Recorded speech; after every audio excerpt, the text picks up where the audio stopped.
Back to another episode of the Potion Podcast. Of course, I'm your host, Shawn Soole. We've had some technical difficulties this morning. Nothing too crazy, just some gremlins in the system. So we're trying this as a 2.0. I was mentioning that this gentleman we've got on today, Sean Kenyon, he's got a couple of bars out of Denver that are legacy bars in, I would say, in US, especially North America and in the world, which I'm really looking forward to chatting about legacy. He's a multi-generational bartender. He's third generation. He's been doing this for about 40 years. So we're both older dogs in the industry, which are fantastic. He's been on my vision board for a really long time, and I think he either reached out or I reached out when I was like trying to put together my schedule for the end of the year. So I'm really looking forward to this chat. And hopefully the gremlins are now done and they've been fed and they can leave us alone. Good morning, Sean. How are you, sir? Yeah, I'm doing great. How are you, man? Good, man. So as I was mentioning in the intro, you're a multi-generational bartender. For anybody who doesn't know your story, because it is one of those most romantic bar stories, I find. Like it's the bar story that most people would love to like be able to tell. Can you tell everybody your backstory as well as like how you got into the industry yourself? Right. So, my mother, my father, and my grandfather were all bartenders. My father was the last one to retire about 6 years ago, 7 years ago now, 2018, when he was 72, after Wow. bartending for 50 plus years. I grew up in bars. Like it was the bars, my grandfather's bar, was really early on. I was not really old enough to remember being in my grandfather's bars. But my dad's bar mainly, we would, come home from school, go to the bars, wait till my mom got off of work to come pick us up. And then, she would go to her bar. She would turn us over on some nights she would turn us over to a babysitter, and she would go to her bar job because my mom worked two jobs. So I was literally raised by the bar, and not just my father, but my father's the patrons and the guests that my father had at his bar. I was not a popular kid. I was an overweight kid with not a lot of friends, and felt as like an outcast at school. It was a struggle for me. And my father's bar was the first place that I found like unconditional love and acceptance outside of my family. I mean, people that weren't my mom, my dad, or my brother that loved me just because I was there, and they took care of me. They watched after me when my father was busy. They fed me quarters for, I'm gonna reach here for some people who might have seen it, but Pac-Man and asteroids and pinball, some of the things. I'm 56 years old, so I'm a child of the 70s and 80s. I was born in 1969, so we're talking right now. We're talking in the 70s. So pre-video games, even we had pinball machines. So that watched after us. And I grew up and I learned. I looked at bartenders when I was a kid. And, being an unpopular kid with not a lot of friends, looking at the bartenders telling stories and take care of people, and everybody loved them. And I didn't realize this until I was older. It's not like I looked at bartenders and, really early on was like, I have to be a bartender. But I gravitated towards bartending because they were the entertainers. They were the people sat down and they immediately loved them. And I was like, that is the way for me to be loved when I wasn't, when I didn't feel that outside of the bar world.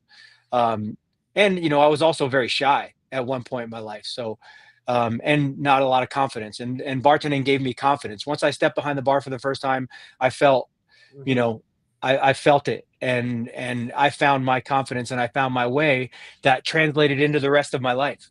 I went from being a shy and quiet person to a super gregarious person, transformed through bartending. Yeah, I talk to people about my wife calls it my Hulk and my banner. Like Yeah, behind the bar, I'm Hulk. Like yeah, if I'm in a social situation, I got social anxiety, so I don't love crowds. But you yeah, put me behind the bar, I'm fucking king. Like yeah. put me It, behind the bar, I'm king. it's so similar. Even at big industry events, we see our friends that are, and people that we gravitate to, and we get these little 3-second conversations with people as we're passing, or like screaming into each other's ears because the music is really loud or whatever it is. Like I much prefer quieter settings with my friends, big parties, like even especially, I'm gonna, blow this one out. Like I tails parties to me suck. Like I mean, I work them and Yep. we run a ton of them, but being on the other side of it, when you're elbow to elbow and you're holding onto a drink in an 8-ounce cup, and you're getting swayed with the crowd like that. I don't get to have quality conversations with my friends and peers and colleagues and catching up with them at those things. Yeah. It's fun. You dance, you're jumping around, you're enjoying the vibe and the energy, but I got about a half hour to 45 minute shelf life for those parties. And maybe it's because we're a couple of graybeards, that's the way, but even early on, I mean, when I first started getting, going to tails, I felt like an outcast. Like I wasn't part of the cool kids club in 2006, 2007. A lot of those people who were in the cool kids club have become my friends over the years, but I was quiet and off in the corner like a wallflower a little bit, because I didn't feel as comfortable. And it took a while for me to, plus I looked a lot different than they did. I didn't have arm garters and I wasn't wearing a vest outside of the bar, any of those things. I mean, I look like I do now, outside of the bar, and I didn't feel like I needed to wear a bartender outfit when I went to a, let's show everybody I'm a bartender. I mean, I will admit I did have a curly mustache at one point, but I did. Spirit Halloween character. Yeah. I mean, there was that. I mean, I do a hospitality seminar where I have this Lego bartender that I flash on screen, and it's got all the affectations, the arm garter, the many bottles of rye, the curly mustache, the braces, all the good stuff, all the stuff that people used to wear in 2005, 2008 to signal to other people that they were bartenders. So with this massive family legacy, and this evolution of yourself growing up in the bar, what are some of the principles and lessons you've learned that you still hold dear to yourself now operating your own businesses? Right. It's one thing I learned, my father was my biggest influence in bartending. I didn't get to sit at my mother's bar a lot because she worked at a biker bar at night. And we were being watched, but my father's bar, I got to be there during the day and in the evenings. And my father like brought everybody into his space and made everybody feel like they were the only person in the room. Like watching him bartend and watching him take care of people was incredibly influential. He never sat me down and said, "This is what you do. This is how you make people feel welcome." But I learned from him that, we have it in our hands. We have this precious moment, right? If somebody feels ignored all day, they feel insignificant at work, they feel like, they feel under pressure, and they walk into your bar and you ignore them, or you don't make eye contact with them, you don't make them feel welcome right away, you're just continuing that feeling that they've had all day. But if they've felt ignored and insignificant at work, and then they walk in and you make them feel like they have that cheers moment, like you say their name right away, you welcome them to their seat, they're like, all of a sudden the malaise or the feeling they had all day is transformed, right? And they're now welcome into a community that accepts them, right? And we have that, we have that opportunity like in the first 30 seconds of our interactions of when they walk in the door. I would even argue to say it's quicker than that, and the greeting and making people feel welcome is the most important thing to us. So we do that. Like our staffs, I took that into my bartending, for the years I bartended. I was bartending for 25 years before I owned a bar, 26 years before I owned a bar. And I wanted to take all those principles that I learned from my father that I had picked up in bartending and transform that into our staff. So our staffs are eyes up. Every people walk in the room, everybody says hello to them. They look, even if we're having conversations with guests, we stand up, we go eyes up and say hello to people and guide them to where they are, because the guests in front of us will understand that we have other guests to take care of, right? I don't have to like be in such an in-depth conversation that I can't recognize somebody. But, that doesn't translate just to our guests. Like I talk all the time about hospitality being as important with your peers, if not more important, than it is with your guests. So when you walk in a room every day, when you see everybody at work, you say hello to everybody in the building. I make it's a habit of mine to say hello to everybody in the building. I have two buildings that are next to each other at the bars. I say hello to everybody in the building when I walk in, and I say goodbye to everybody in the building when I walk out. Except for the few occasions over the years where I've Irish goodbye when I've not felt like, I've not felt like like I was in any shape to say goodbye to anybody. I try not to, to be there, but there's been exceptions, but it's really important, for people to know that you're there and that you're present, and you're part of their team. And then when you leave, that, they know that you're not there any longer. I think that, that hospitality is so, so important, that peer-to-peer hospitality, because without that, it's very difficult for the hospitality we shine forward to exist. The lateral hospitality is as important as the hospitality that we shine forward to the people in front of us, because without one, it's very difficult for the other to exist. How do you portray that in this day and age? Because I'm sure you've heard it. Like, as we get older in the industry, we post-pandemic, we gain a lot of like, oh, these kids, and I think every generation says, yeah, every generation always says, these kids don't know how easy they've got it, that sort of thing. right.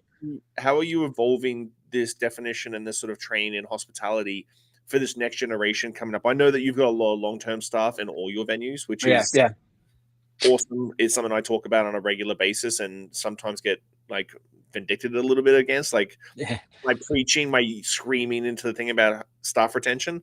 But how are you evolving this definition of hospitality? Because it's obviously a very passion point for you for this next generation and the bartenders that you are bringing up through the ranks.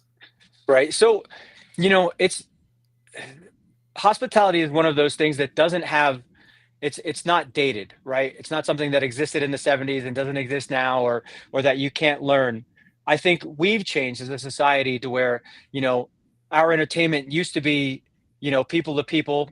It used to be in conversation, used to be in person, used to be body language and all of those things. We've changed as a society over the years to where, a lot of us are buried in this, this little box in front of us all the time. And, that's what people are learning from a very young age now. Right. And, bars were the original social media, bars and restaurants and gathering places. You made eye contact with people, you met people you didn't know, you had to make small talk until you found common interests, and then got into deeper conversations. Like, teaching younger people now, like, I think there's a danger here for us, for you and I, and even something that I faced as, somebody in my 30s going into tails. Like, I don't want to be the old guy on the hill, the old guy sitting on his porch with a, I'm sitting on my porch right now. I am literally the old guy sitting on my porch, but, with the gun across his lap, like, get off my lawn. Right. You don't want to be like, we had it so hard. I mean, the honest truth of it is, when I started bartending, I had to take people's phone numbers. Right. I had to keep them I had a literal little black book, and I would call people from a landline with a cord, to call people to tell them to come visit me on my shifts.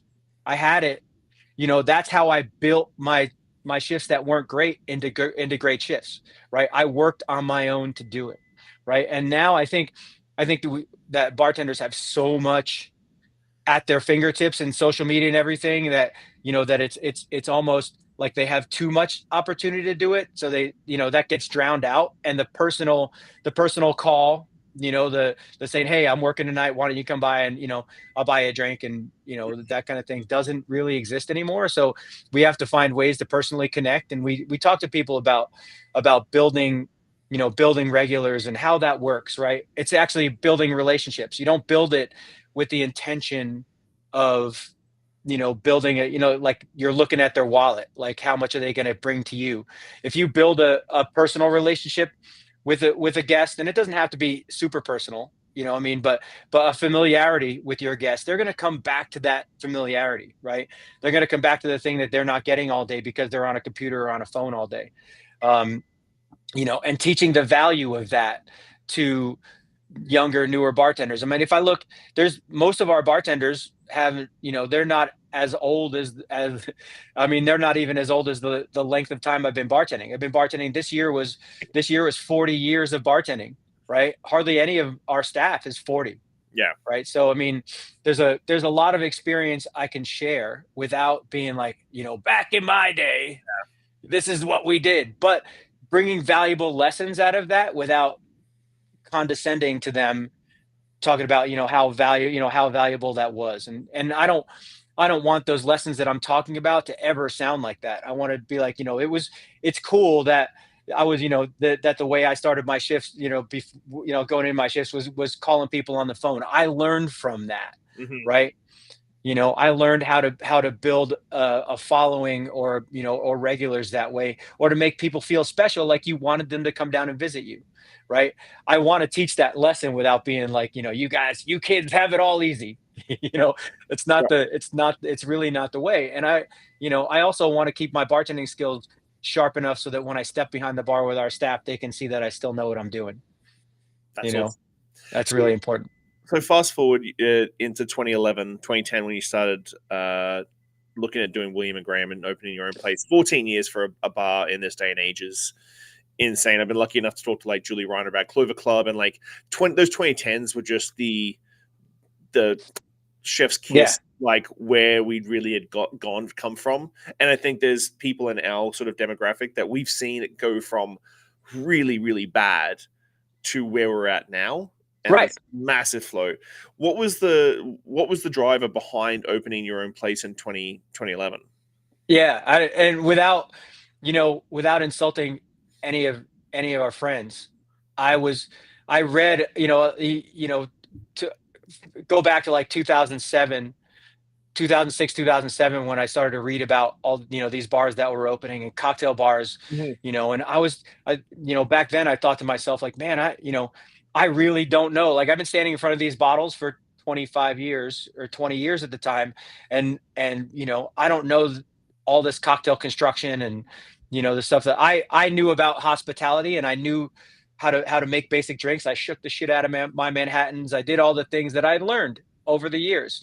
I grew up in the age of bartending. That was the age of convenience, sour mix on the gun, all those kind of things, like that was the way we learned. And we were just fine. We were making people happy. But, Mhm. seeing how we were evolving, was really important. So I saw in reading in print magazines, mostly about some of these bars that were opening in New York and San Francisco. I went out to them, and Chicago. I spent my own money to go out to them and check them out, and I was wowed by what the product they put onto the bar. Like, I was like, I've never had anything like that. I never heard of you know an infusion before. We're not even getting into fat washing. The only infusions you would go to a nightclub where they had a bunch of pineapples in a thing full of vodka, right? The smoothies, right? That they would just pour the tap out, and there was gummy bears or pineapples or whatever. That was the infusions that I had heard of at that point. And as much as I was wowed by the product they were putting on the bar, I was really incredibly underwhelmed by the level of hospitality Mm. that I saw. Like, I didn't matter, the guests didn't matter in a lot of the places, and a lot of the people who own these bars have become friends of mine over the years, and we talk about that time.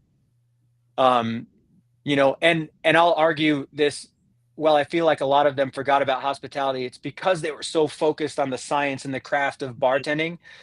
That was an important period in the renaissance of what we do, right? That they were so focused on the science that hospitality got left behind in some places, right? But they learned, that caught back up, right? But that period was really important.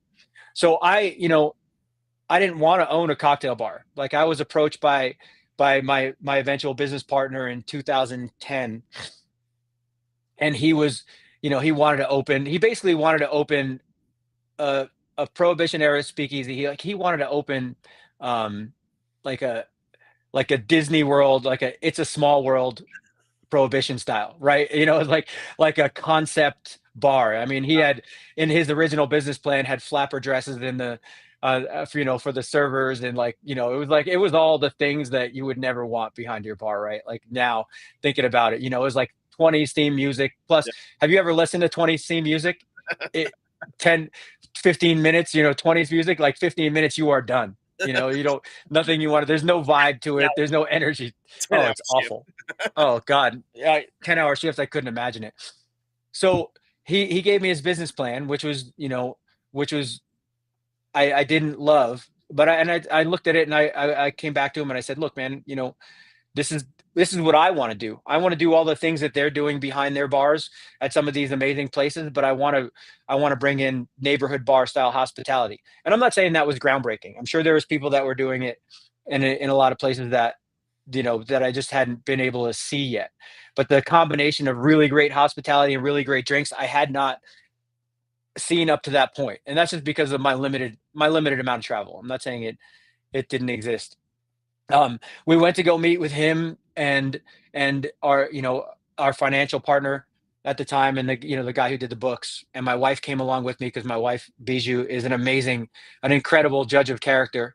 And mind you, at this point I had turned down almost, I think it was almost 16, 16, 17 business plans. This was the Wow. 18th that I'd seen over the years. Um, because I think mostly because I was afraid of becoming a bar owner. You know, I was afraid of turning, you know, of doing something I was completely comfortable with, which is making money for other people with not a lot of responsibility, into something I wasn't comfortable with, Yeah. right? And you know, is being responsible all of a sudden for, you know, 30, 40 people who were employed by us, right? Um, so we walked out. We met with them. Everything was great. We had a great dinner. We walked out of it, and I said, you know, my wife and I were walking to the car, and I was like, she's like, what do you think? I was like, I don't know. Like, you know, I don't think.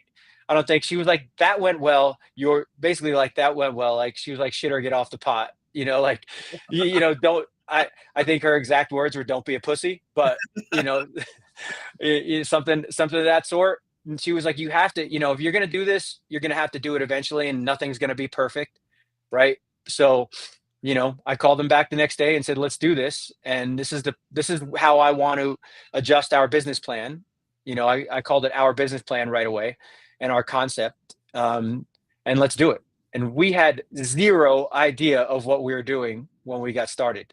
Like, it was insane how no clue we had. We tried to chainsaw ice blocks inside the building. Like, behind our bar. It Oh, that's was, never gonna end well.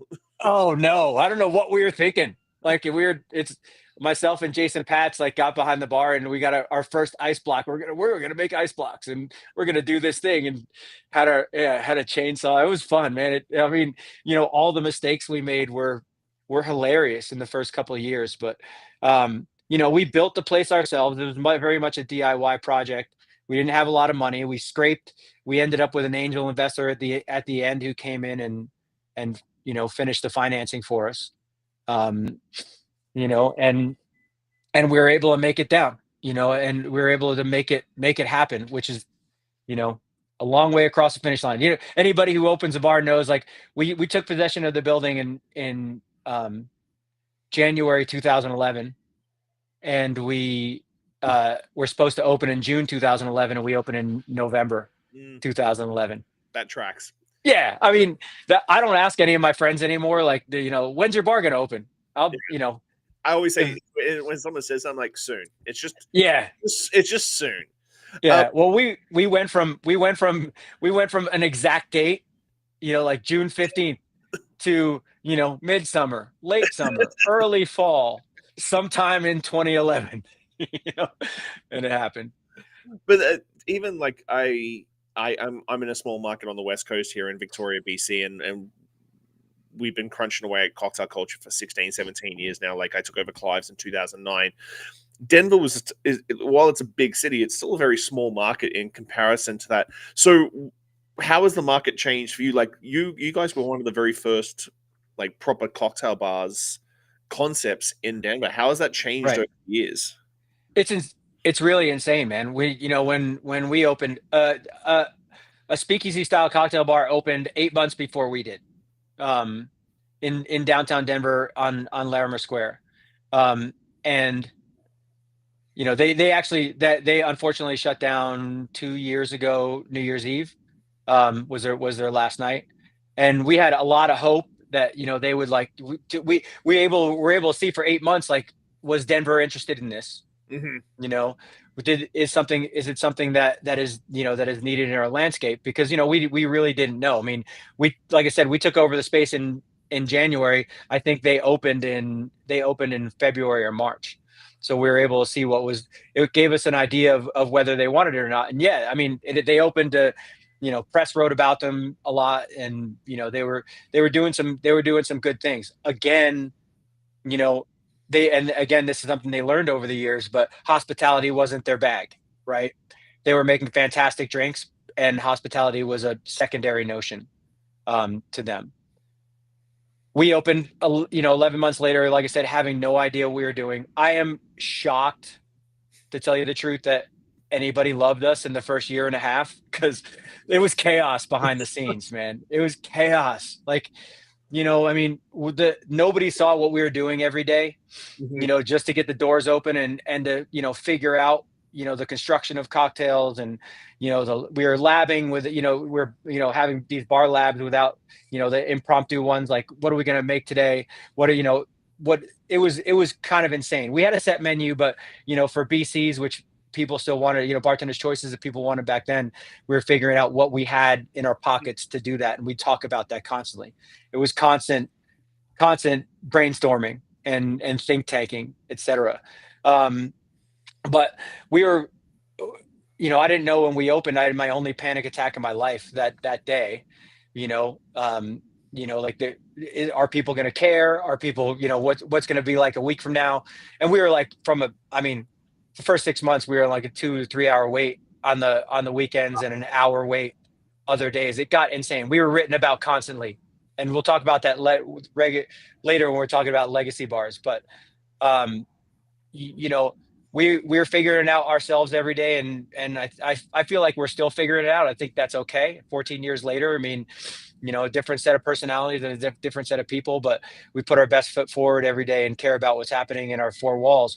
But the landscape of Denver bars has changed over the years. I mean, it's the fact that, and when I was at a place called Steuben's before I was at Williams and Graham, and that's where I developed the first cocktail program I ever really developed, like a first insightful, like, something he cared about construction of cocktails and stirring and shaking and the like. And I was actually looking at my first bar manual that I ever wrote, um, for Steuben's, just a couple of years ago. It still exists on a file, and it's incredible what I didn't know. I mean, I didn't know what I didn't know, Yeah. but that's okay. I mean, we're all kind of geeked out about it. Um, and even at our first couple of Williams and Graham menus, like, they would be acceptable. I think right now, you talk about our 2011 menus, they would be acceptable, like, beginner level bar menus now, right?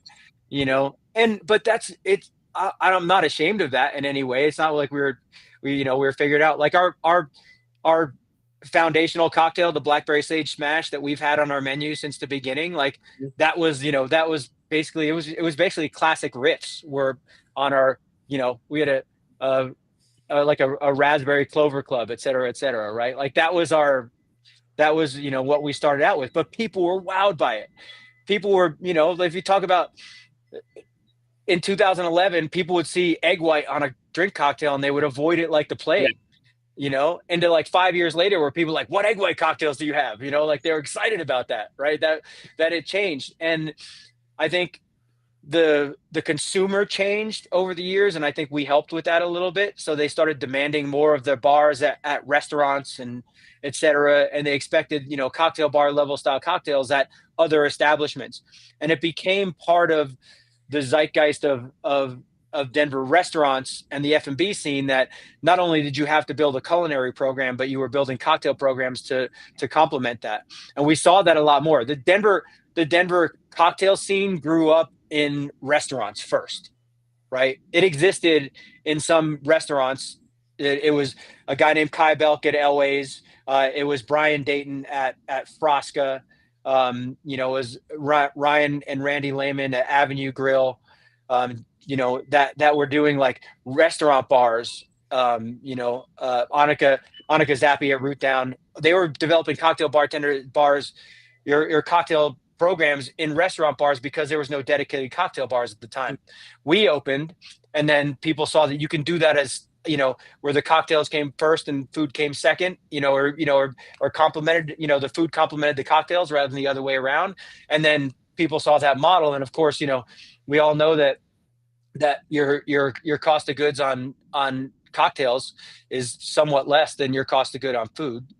So people saw that as a business model, and cocktail bars started to boom.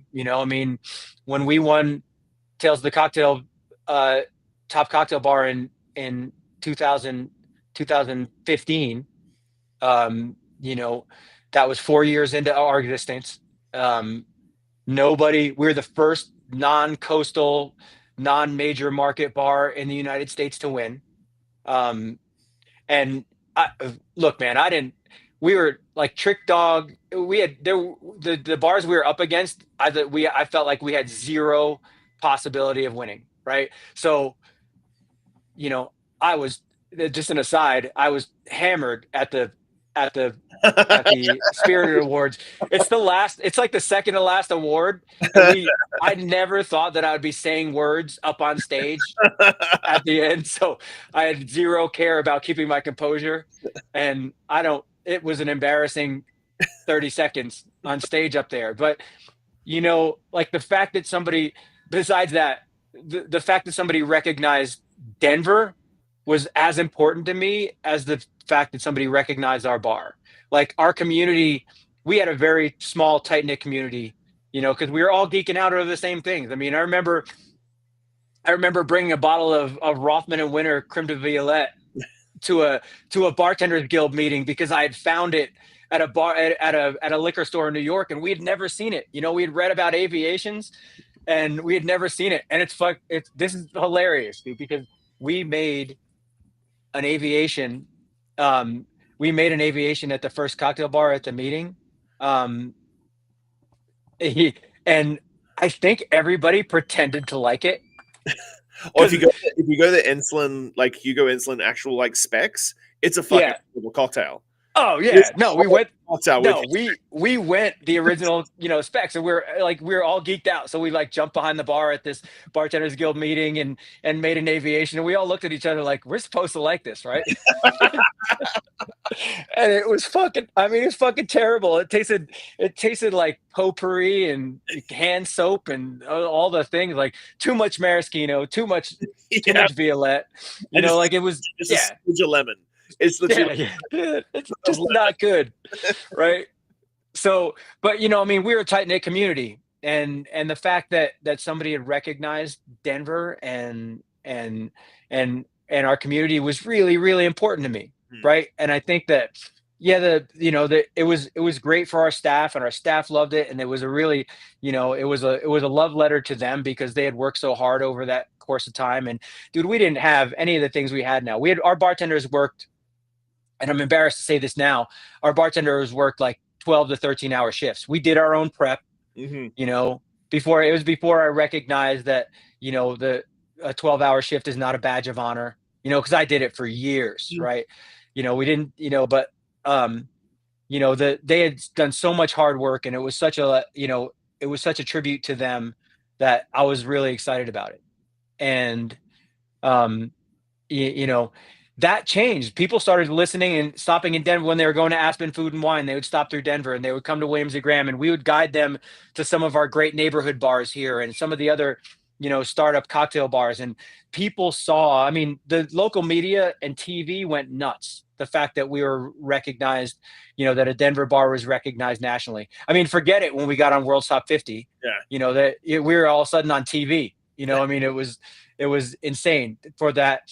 For that media machine, to blow up. But our first lesson that, my father told me, he's like, no award's going to jump off your wall and take care of your guests every day, and it was really important for us to impress that on our staff. Like, we don't want the hubris that I experienced when I first went to Tales of the Cocktail and didn't feel like one of the cool kids. We still want to make everybody feel like, that they're welcome into our home. And keep grounded, right, was part of it. It's hard not to believe the hype, man. It's, it's hard not to, when people are writing about you all the time, and people, I will tell you, it's funny because the year before I had won a Tales the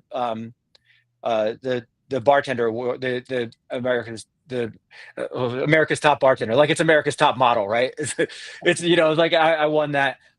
And I think for maybe like 15 minutes I allowed myself to believe that I was like one of the best bartenders in the world, which is, it's an immeasurable thing. It isn't possible. There's no metric to it, right?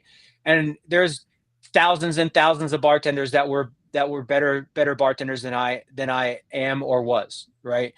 But I was the most recognizable at the time, or the most popular at the time. It's a popularity contest. But to keep grounded was very important there. But like I said, Denver's scene changed a lot after that, because they saw that somebody can recognize somebody that's in a place other than Chicago, New York, LA, or Miami, or San Francisco. Being the first bar that got recognized that wasn't one of those huge cities was really important, because others followed, right? I mean, I thought it was funny when the bar in Phoenix won. Damn it, now it's awful. Bitter and Twisted. Yeah. No, not Bitter and Twisted. It was they won best bar in the U.S.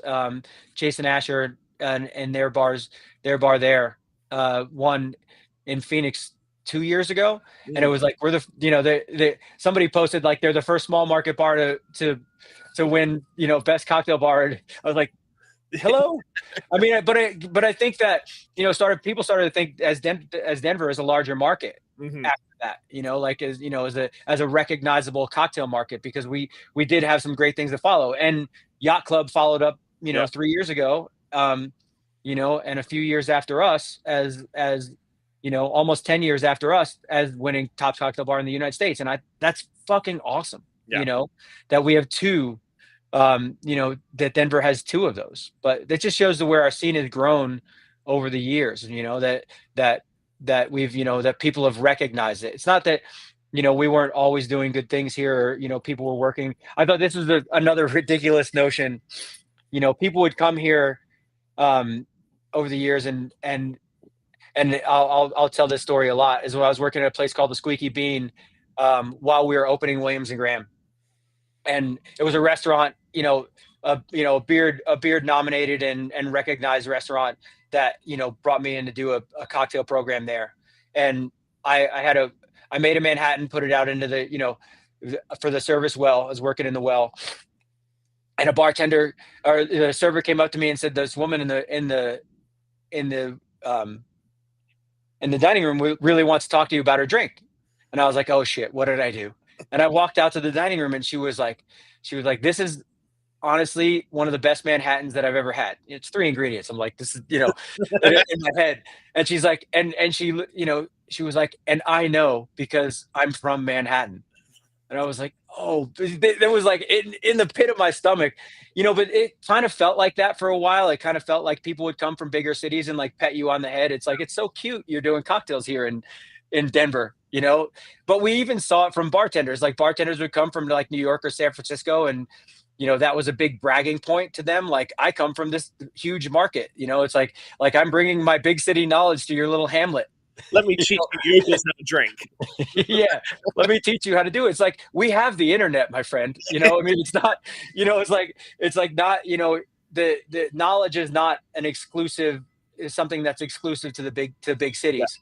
And teaching bartenders here that you don't have to be in one of those big cities to make innovative things. It's just they get recognized more there, and they're more competitive there, so they push each other a little bit more. If you recognize that, you can do things as amazing as they do, right?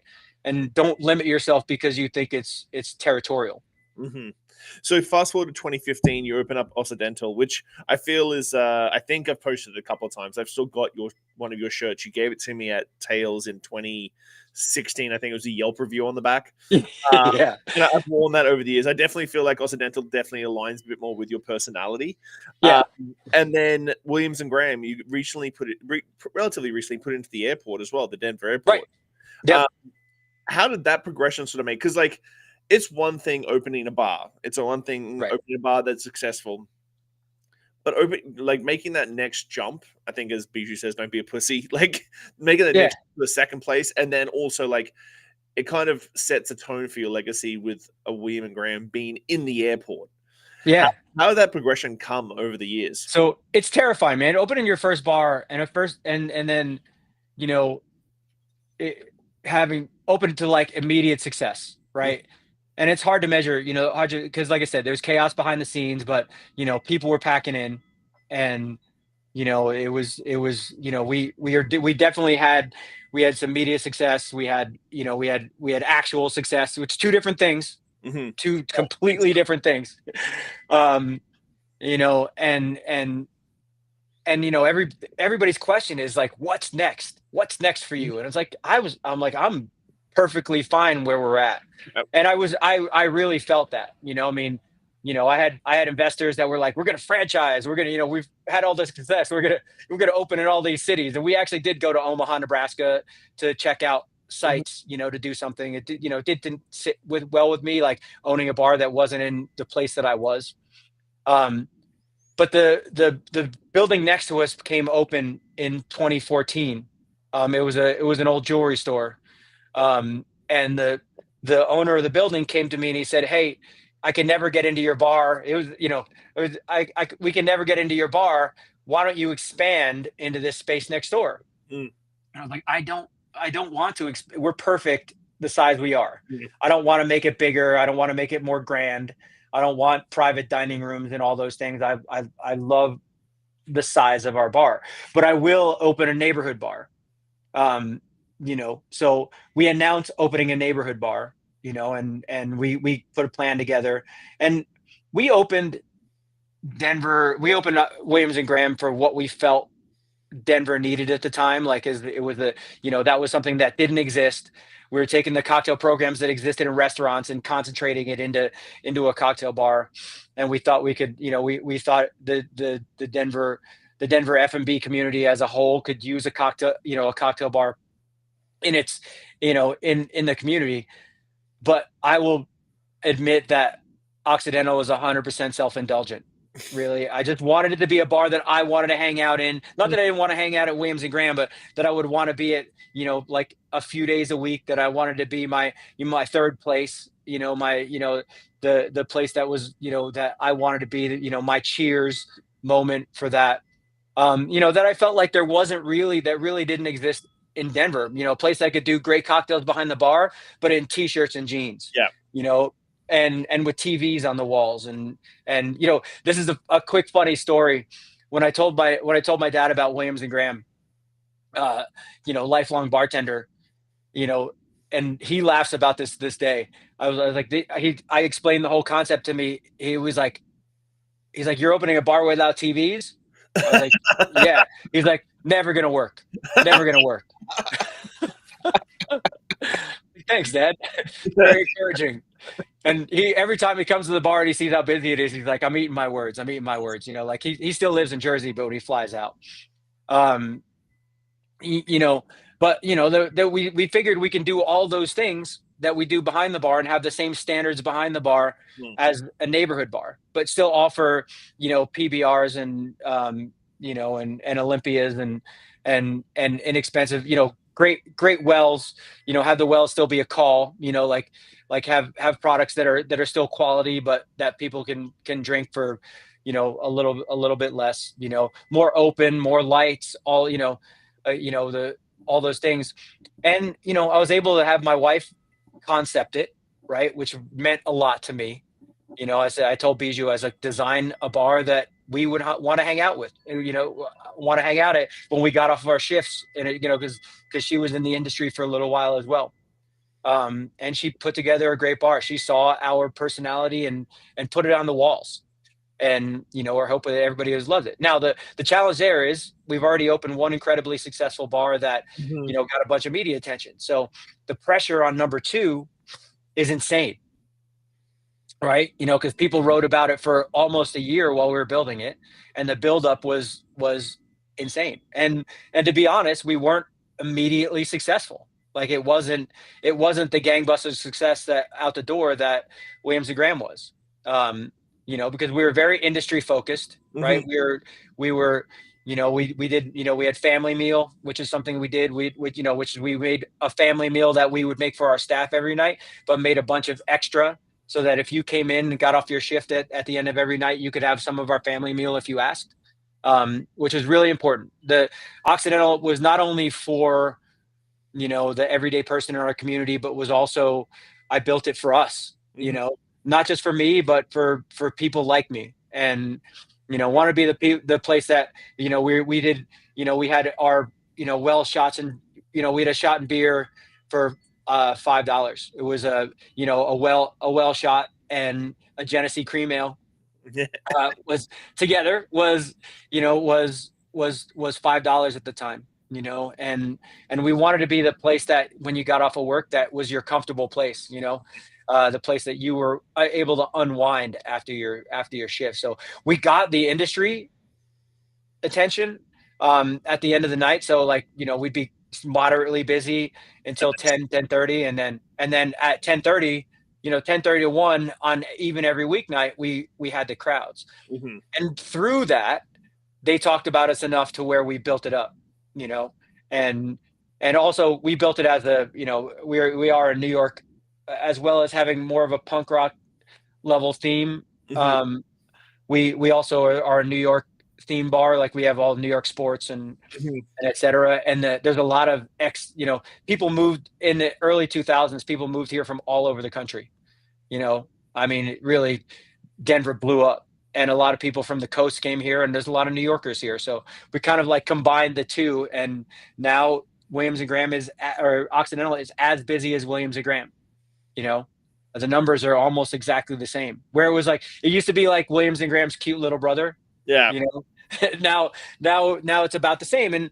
And honestly, Occidental, has a back patio and it has outdoor space and things like that. Occidental saved our asses during the pandemic. We were only allowed to have 24 people in the building post pandemic, like when they allowed us to be open in Williams and Graham, which, doesn't keep the lights on. But Occidental, we had outdoor space, and we were allowed to have almost 80 people in Occidental. So Occidental saved their bacon in as far as keeping the doors open. So, I mean, it became as important as Williams and Graham over the years, and it really is an industry hub. I mean, I was behind the bar last night for a food drive that we did, and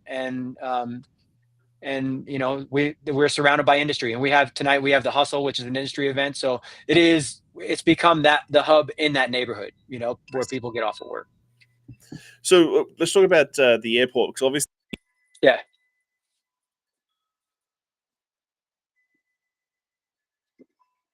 Oh, I just lost audio. Hold on. No, I'm muted. There you go. Okay, there we go. I have no idea what just happened. I just had a little blip.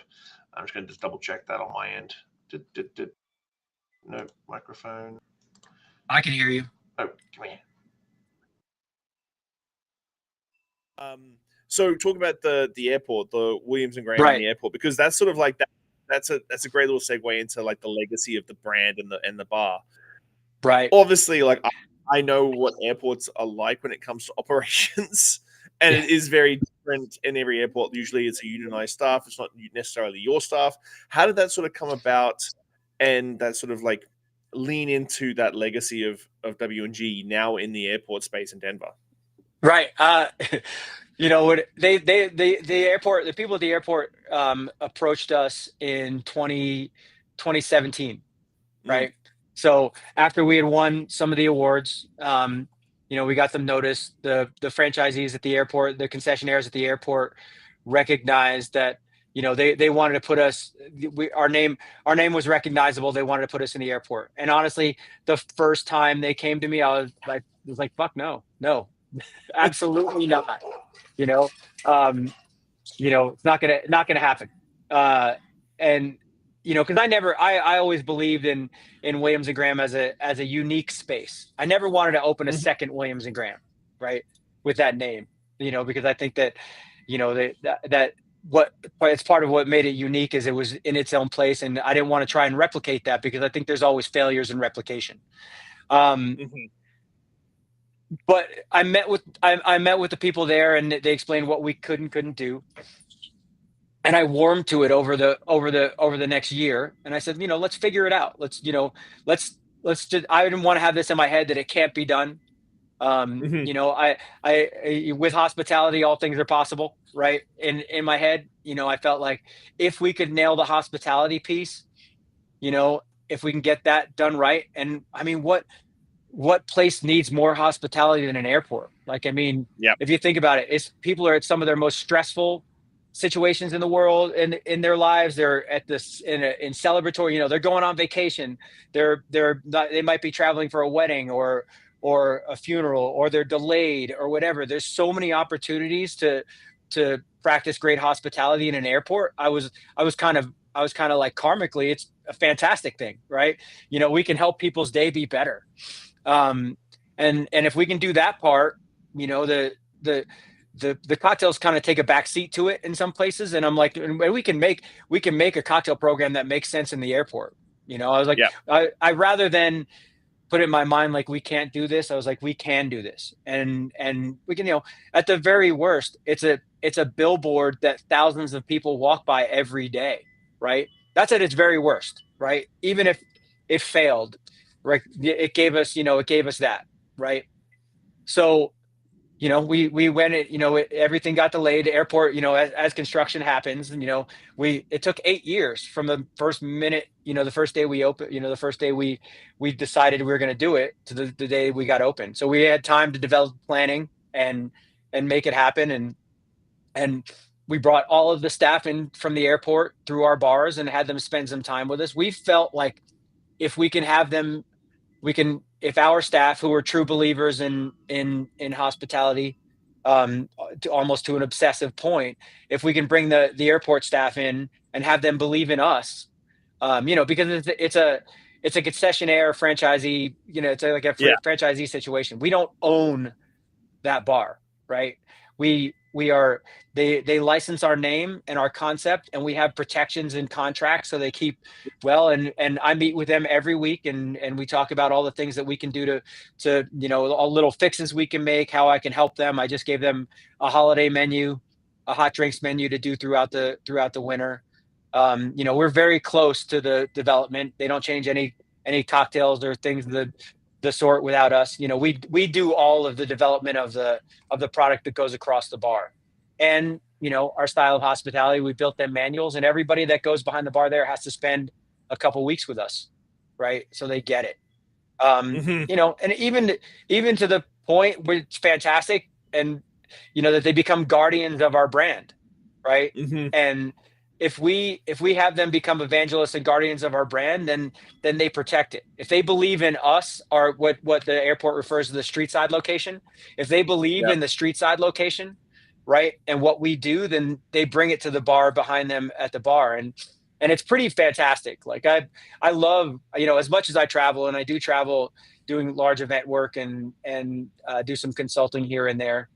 um, you know, I think to be able to visit a bar that is yours, and a concept that you put together, Mhm. at the airport, is fantastic, because I also I have a I have a good idea of what a good airport bar should be, because I'm in so many airports, and it's always the same. It's every concessionaire has, like, they'll have, like, these distributor partnerships, and Yeah. so you look at the same five spirits behind the bar that are in every single one, Yeah. and the best whiskey you can make is X, that you can find is X. And there's we had that agreement right away, that no partnership would supersede our menu, right? Mm. That we would choose the spirits on the back bar and in the cocktails, and we would curate that, so that we weren't a slave to whatever their mandates were, by their brand. And that was really important to us. So, but a lot of people looked at us, and a lot of people in the community were like, that's selling out. It's like your favorite punk rock band, signing to a major label, like sellouts, like, they finally made some money and you're pissed at them, you know? And it was, I mean, this is for us, this is kind of, it's kind of a way that it's putting money in our bank so we can take care of our staff and take care of our Hmm. team and do the things that we can give back to our own team, that made it important for us, right? So it allows us, it gives us some financial flexibility, because over the years things have gotten more expensive, and unless I'm going to go to $30 cocktails, the margins are thinner each year, Yeah. especially now we're talking tariffs and all the BS that we're dealing with, right? The margins are a lot thinner. So this gives us some of that flexibility, and it's great. I think it's fantastic. I think it's better than I imagined it to work out, and I'm so proud of the bar staff there. They feel like part of. We brought them in. They're on our Slack. Yeah. Our communication. They're on our workplace communication. They get the same employee discounts that at our bar that ours do, and on their time off, and we treat them like just part of our family, not like just the airport family, right? Yeah, for sure. So let's because I don't want to keep you much longer, but let's talk about being the patriarch of this legacy, because we talked about it in the green room, and I talk about it quite a lot. Like, legacy bars are, I find, tougher to run going forward, because it's in this day and age of, like, the newest thing is the coolest thing. Like, the lifespan of a bar, like we talk about 10, 15 years ago, lifespan of a bar is 2 years because it didn't work out. Right. But now it's sometimes like 2 years because it's a new concept next, and Yeah. an expansion there, and there's 3 of them over in the same country. So, as you were saying about franchising and making another bar, the same bar in a different part of the country. Right. How do you oversee the legacy, and how do you keep the bars fresh and while still being rooted in that legacy for your team? Right. I mean, Williams and Graham and Occidental, they have an ethos, right? I mean, Mhm. we want to, we want to keep creative. We want to challenge everybody's creativity. We want to put amazing drinks across the bar, right? That's never changed. That's always been part of. Everybody is involved in what we do every day. And there, everybody's involved in the menu creation. Every single one of our bars, you're not guaranteed a drink on the menu, but everybody works Mhm. to get them on the menus, right? um and challenging that creativity, the motivation has to, because the motivation can't be the awards, it can't be the recognition, it has to be the satisfaction of your guests every day. When the first, like, 6 years of our existence, the people wrote about us ad nauseum, right? I mean, we're getting written about nationally, we're getting written about locally. We were getting asked to do guest bartending shifts in places and takeovers and pop-ups and things like that. And that stuff sort of faded over the years because we're not the newest, we're not the shiniest penny, and we're not the newest kid on the block, right? And the challenge is to keep your staff motivated when the tails plates aren't coming in, and the articles, you're not ending up on the Esquire lists and those things. I mean, I actually reached out to like our local free magazine, our Village Voice magazine here, the Westward. I reached out to the editor one year after a while, as just I she and I sat down over a drink. I'm like, nobody writes about us anymore. She's like, yeah, because they've written about you so much over the course of the 6 years. You're no longer new. It's not exciting anymore, right? So we turn in to make sure that we make the people that walk inside our four walls busy every day, or we try to make everybody that walks inside our four walls the happiest we can make them, right?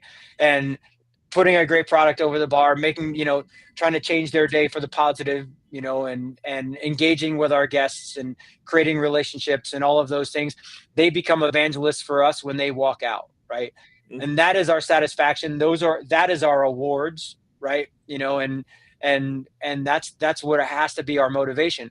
If that brings us more recognition outside of our walls, again, at some point, that's fantastic, right? But we have to be comfortable in the fact that, and be able to say, like, it's been difficult for me to say, because it sounds like you're walking with a lot of hubris. Yes, Williams and Graham has had an incredible influence on Denver's scene, right? To say those words has not been easy for me over the years. But my wife will tell me all the time, you have to, Biju's amazing to this. She tells me, like, you have to accept your place in the community. You have to Yeah. accept that you've inspired people as a person, that your bar has inspired other bars, like that, that who you are in the community. You can't constantly shy away from it, and we have to accept that fact. And our bartenders accept that, that we work in this, they work in a bar that has had an incredible influence on our community, and we work to hold ourselves to that standard every day, right? And we have to be proud of that, and proud of what you do every day behind the bar has to be the single motivating factor. Because if that inspires recognition, that's fantastic. But if it doesn't, you've made your guests happy every day, and you're making money, because the money follows, right? Build it and they will come. If you don't care about the money that comes out of somebody's pocket and into yours, right? And you care about the person more than that, the money is going to show up. If you don't look at the tip line on every check, and just look at what you made at the end of every night, then you're gonna be fine. And that's got to be the motivating factor for a bartender.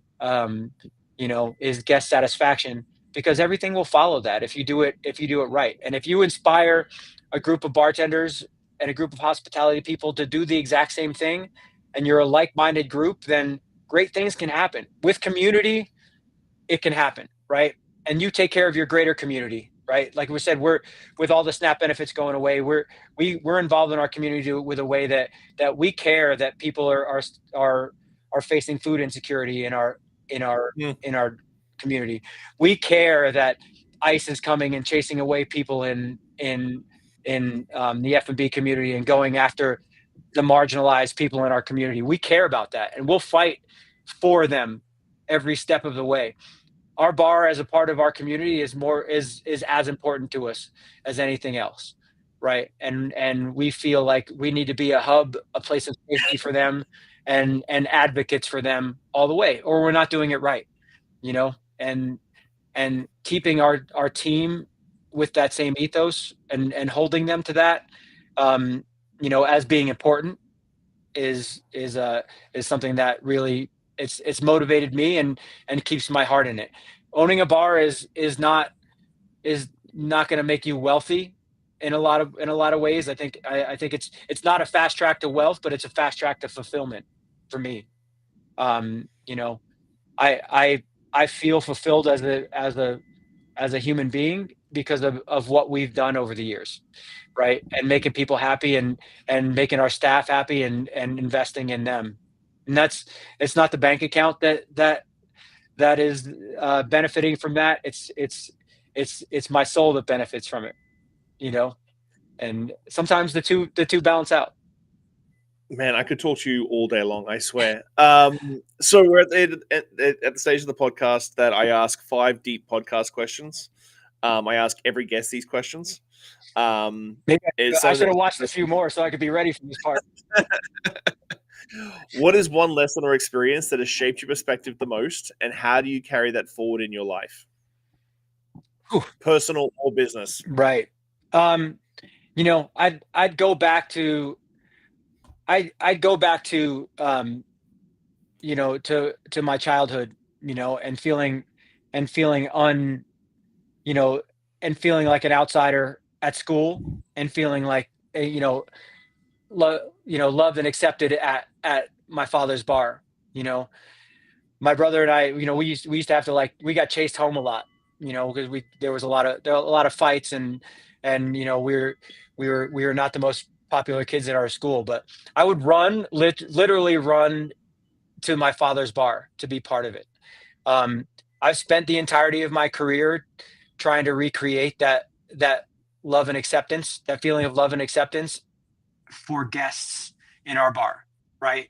And whether it was guests in front of me as a bartender who didn't own anything, or now as a bar owner, that was very important.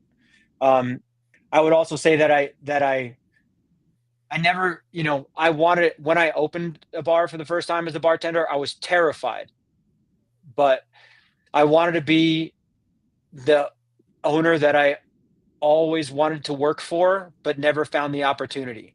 And I learned as much from the horrible people that I worked for, the people that treated people poorly, and and took them for granted because I never wanted to be that guy, as much as I learned from the people that taught me the importance of community and the importance of giving back. Right. I mean, I learned as much from both of those people. That shaped me as a bartender and an owner, as a bar owner. And I think what shapes me as a bartender, as I still identify as a bartender, right? I still think of I think of owning a bar as I have a different set of guests. They just happen to be the staff that we work with right now. And if I show them love, that love translates to our guests, right? So that's the ethos that I want. That's what I've learned from the years of experience that I bring to it, and I'm still learning every fucking day, man. I learn from a lot of a lot of our younger bartenders about new techniques and things because Mm. they're constantly on the books. I'm busy. I don't have a lot of time to learn about new techniques and all those kind of things, but they teach me about it. I'll come behind the bar and I'll learn from them, which is fantastic. I can't ever get to the point where I feel like I've got to stop learning about what I'm doing. If you could leave one lasting message or piece of wisdom for the world, what would it be and why? I mean, take life. I treat life like I do behind the bar, and I'm going to sound like a broken record. There is, if people that come into my space, leave in a better place, then karmically I feel good about it, right? I when I used to hire bartenders directly all the time, I would take people to, out to coffee, right? And I would wait for them. I would get there early. I'd wait for them in the coffee shop. And when we got there, I would go up to the counter with them to order because I wanted to see how they treated the person behind the counter, right? Did they make eye contact with them? Did they say hello before they started barking an order at them? Did they treat that person like a person and not a vending machine? It's really important to me walking through everyday life to make eye contact with people, to say hello to people, to give people friendly nods, to connect. I think that I treat my outside life a lot like I do my life behind a bar. And that's something I learned. I wasn't that way before as a bartender, and it's something that developed over the years, but I learned a lot from bartending about how to be a better person, how to be a better member of community, or a member in our community. And I'm not perfect. I've made a shit ton of mistakes over the years, but learning from those mistakes, accepting those mistakes as horrible as they've been at some points, has shaped me as bartending has shaped me as a human being. And I think that's, it's given back to me as much as I've given it to it. Looking back on your journey, what is something you wish you had understood earlier in life?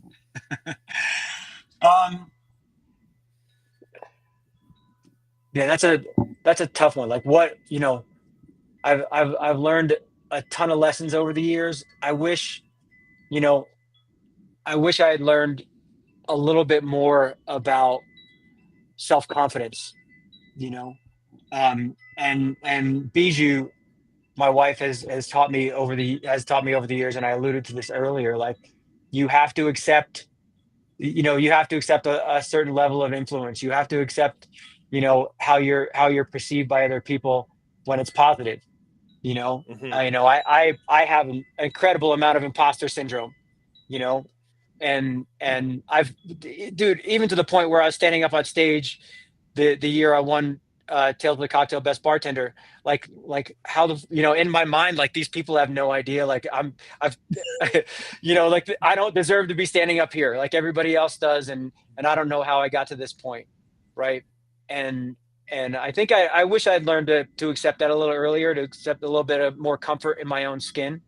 And that's just something that's happened over just in the past year or so, and to be okay with it, and I think that, work isn't life, and I'm still really bad at that. It's still like, I have to be better at my own life than I am at work, and have them not be so intertwined sometimes.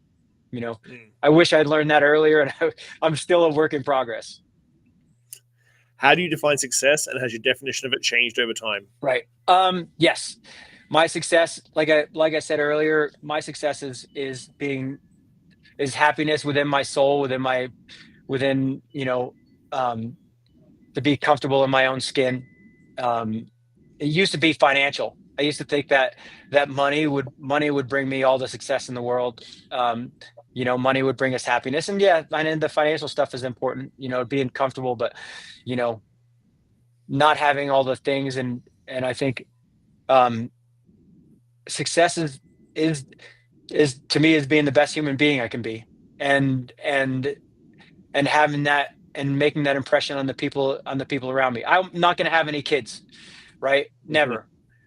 It's not in it, it was never in the plan, but when you think about legacy, legacy is the impression you leave on the people around you, and I hope for that to be positive all the way around. I mean, I'm not there's as many people, there's probably as many people that dislike who I am than like me, but I have to be comfortable with the fact that I'm being the best person I can be all the time. And that is, to me, that's success. What do you hope your legacy will be, and what steps are you taking to build it?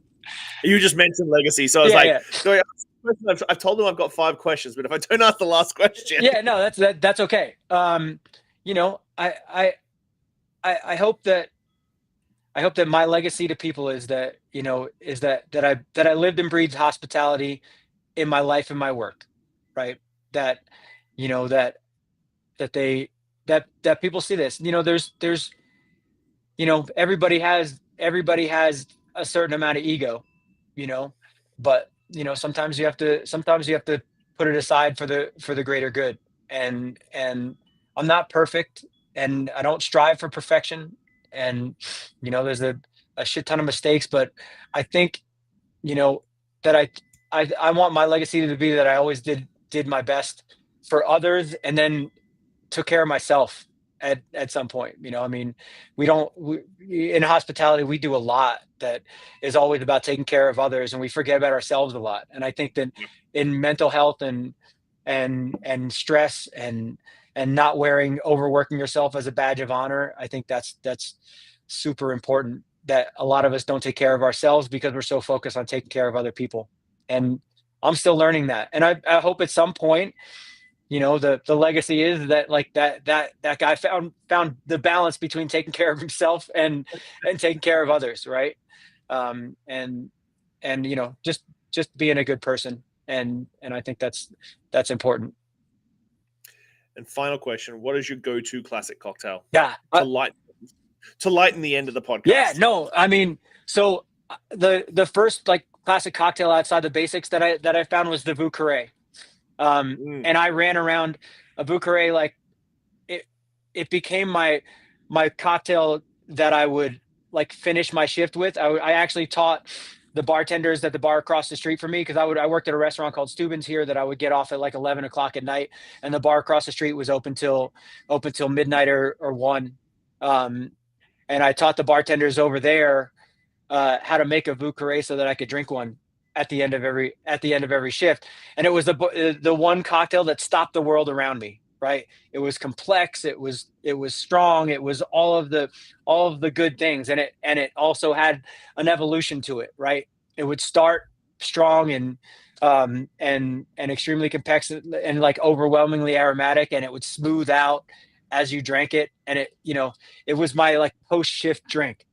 And I'll never forget that. Like, I turned so many people on to the Vieux Carré as a off the beaten path classic in 2011 to 2014, that we still serve a ton of them at Williams and Graham. And I still, I'm not going to go to my neighborhood dive bar and order it, but I love that cocktail still. Um, and I go back to it all the time. And without being completely pretentious about ordering, I love that cocktail. Uh, Still do, not going away from it, and I'll drink it anytime. that's awesome. Yeah. Well, man, like I said, I could literally spend all day long with you and just hang out and chill. But this has been an amazing, amazing conversation. So I just want to say thank you so much. I'm so glad that I can't remember if you hit me up or I hit you up, and I can't remember how it all sort of came about. But, like, I'm just glad. I like to be reminded sometimes of people that I've looked up to and seen. Like, a lot of the things you've done over the years that I've like tried to aspire to. So I'm just glad that I eventually got you down on tape. Right. And, you know, I think to answer that, I think you reached out to me a few years ago, like, and then I just reached back out like this summer at some point. Yeah. It was like, you know, let's finally make that happen, you know, just to be good, man. And look, man, I think if I was to say any final word here, it's, you know, looking at where we at and where our society is right now, bars are more important than ever to be safe spaces for places, and to be also, you know, giving back to our communities that are in need. You know, and dude, I also look up to you, and I've loved watching your podcast, and you've had some amazing guests over the time. But dude, you're the foundation to it, you know, and you're the constant, and hearing your takes on things and your response to the people is just as important as the guests you have on. You know, Thanks, if you could be a guest on your own podcast, right? I mean, I think that would be that's just as important as the people you've had on. So thanks for having me on. I appreciate it. I really appreciate that, man. Yeah. Well, I'll enjoy the rest of your day.